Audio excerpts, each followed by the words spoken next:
Okay, next up, we have Kathy and Louis Rooney, who are also patients from the Phoenixville Hospital area. So, okay.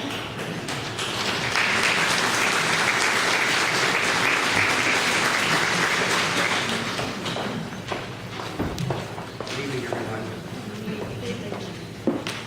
I'm honored to have the opportunity to speak to you tonight. And my name is Lou Looney, and I'm here as a survivor. On June 14, 2010, while consoling me about the death of my friend, my wife discovered a lump behind my left ear.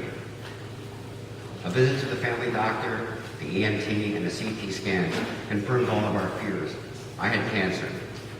On June 25th, I had a biopsy, which identified my cancer as stage 4 squamous cell carcinoma. It had begun in my tonsil and it spread to the lymph nodes on both sides of my neck and in my soft palate. So if I need water, just bear with me. My first reaction was that it would take more than just the doctors and me to defeat this. Being a hockey player, having learned how to skate at age 50, I recognized that this would take a team effort. And I was at the center of the effort. In essence, the captain of my team. Either way, I get to wear the C. My medical team were the coaches, and all my friends, family, and neighbors, and fellow patients were my teammates. As a team captain, you need to keep your teammates motivated, which means you need to be positive in everything you say and do. It also means that you, the captain, must defend your teammates and support them and work closely with the coaches to achieve the ultimate goal, victory. A few days after my doctor visits, I was delivering the eulogy for my friend. And I looked out at the number of people there to honor him, and I wondered if he knew what he meant to all these folks while he was alive. My very next thought was that I really understood what Lou Gehrig meant in that famous speech in Yankee Stadium. Here was an amazing ball player in the prime of his life, who had just been diagnosed with a fatal disease, and yet he stood there in front of 60,000 fans and said, "Today I consider myself the luckiest man on the face of the earth." I feel the same way when my teammates show their concern, love, and support for me. I couldn't have chosen better teammates. I soon learned that cancer mobilizes both your local and extended communities. Offers to help came pouring in. Friends, even some I hadn't heard from for a very long time, responded with prayers and good wishes. Neighbors brought us food, and they even cut my lawn. It was a very humbling experience. But as my wife used to say, people just want to help, so why don't you let them? When I arrived at the hospital for my biopsy, my friend Mike was there and wished me good luck. He didn't know it at the time, but he was the first member of my team. Then in August, I met another teammate who would have a big influence on how I dealt with my disease. While at a company meeting, a guest spoke to the employees about the importance of all of our jobs in helping people beat cancer. He was a throat cancer survivor, and I thought for a second that he was brought there for my benefit. But he just wanted to thank us for helping him beat his cancer, since his radiation treatments were done on one of our linear accelerators. We met after his presentation and talked about our illness and his treatments. He shared his experiences and gave me an idea of what to expect during radiation. He also offered his support as I went through my treatments.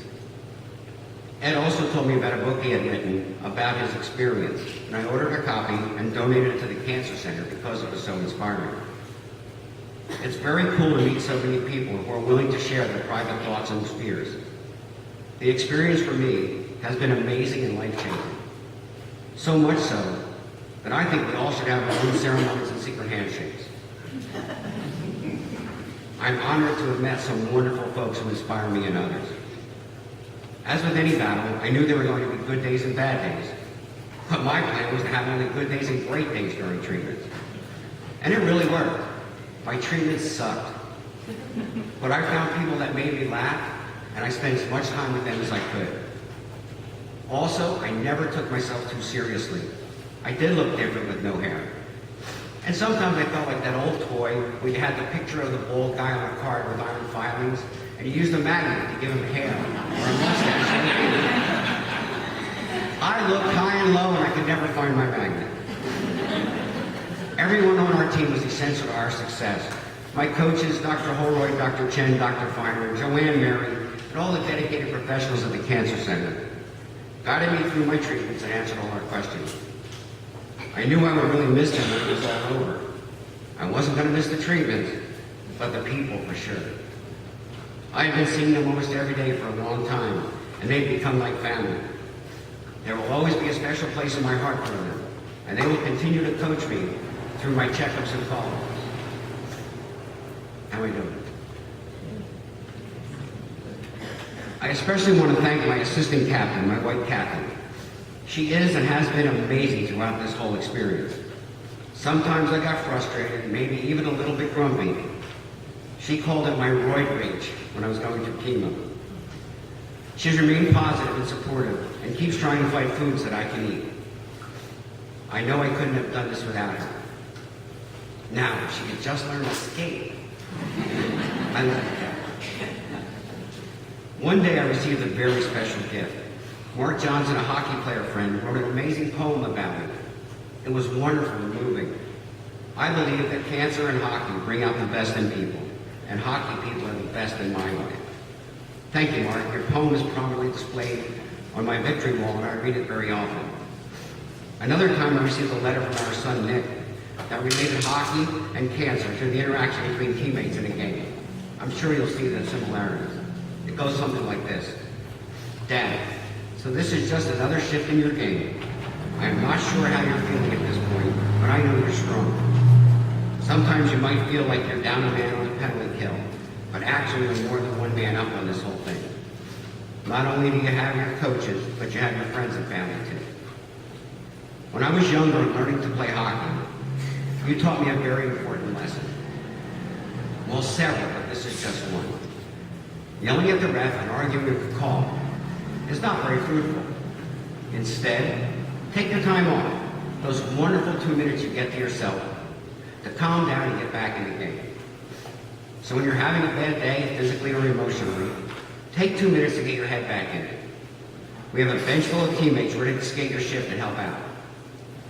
But one thing, don't ever change your game. Keep your wit, your heart, and most of all your strength. No one can take that from you, and do that and you'll come out on top. Excuse me. Here's another example, courtesy of our daughter, Tara Lynn. She created a Smiles for My Dad campaign. She asked friends and family to provide something they thought would make me smile. She got so many things, cards, books, photos, jokes, games, toys, all promoting encouragement and positive energy, all coming from their hearts. Then every Monday before I left for my Erbitoxin radiation treatment, I received a yellow gift bag tied with a purple ribbon. Inside was a small, sometimes funny, sometimes touching smile.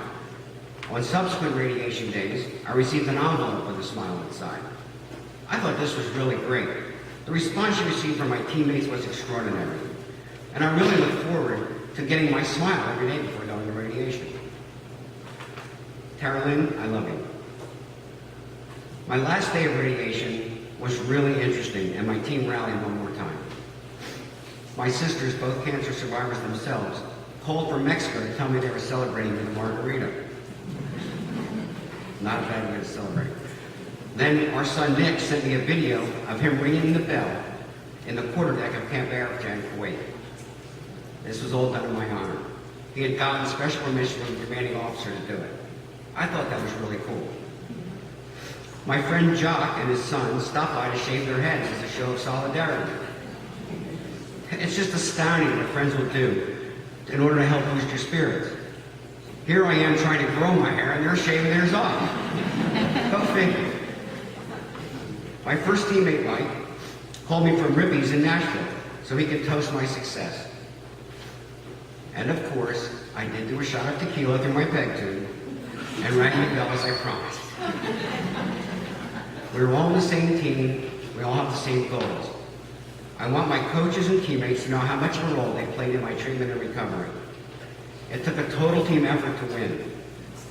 I am humbled by all the wishes and prayers, many from people I don't even know. It inspires me to want to help others so they can feel the love and caring that I felt. I have a lot to give back. I am proud to be on your team. Thank you and happy birthday, everyone.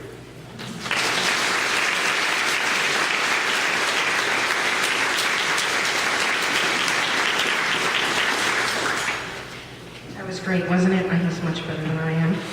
I'm not a dynamic speaker like my husband, but I probably do most of the talking between the two of us. I would like to speak about how Lou truly was a leader or captain to his team, and how he took the lead, keeping such a positive attitude, and it was how I managed to keep positive. I kept telling him through this process his strength really amazed me. We've been together for over 30 years, and we've shared everything together.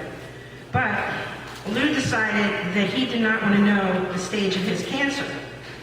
So, because he felt no matter what, he was going to do what the doctors told him to do and do whatever it took to battle this disease.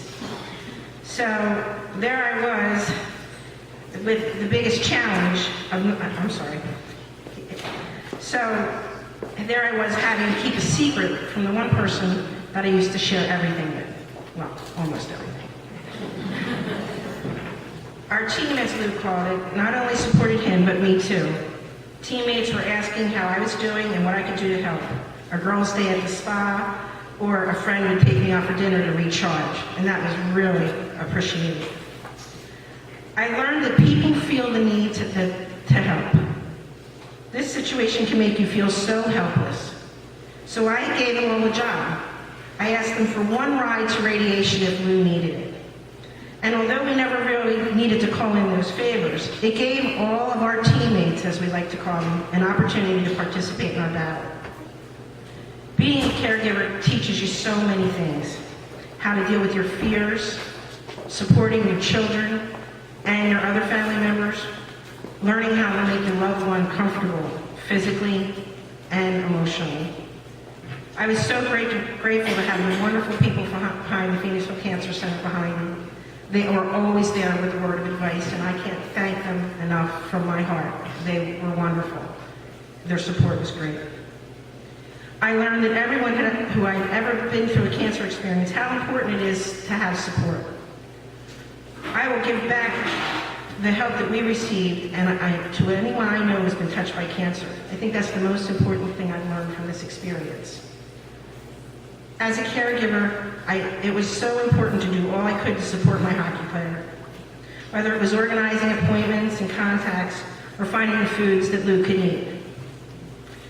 So March 20th was one of the happiest birthdays I ever celebrated with Lou yet. And I believe there will be so many more to come, thanks to my great captain and the wonderful energy, enthusiasm, and emotion that I share with him. Being his assistant captain and caregiver was the best job I ever had. I love you.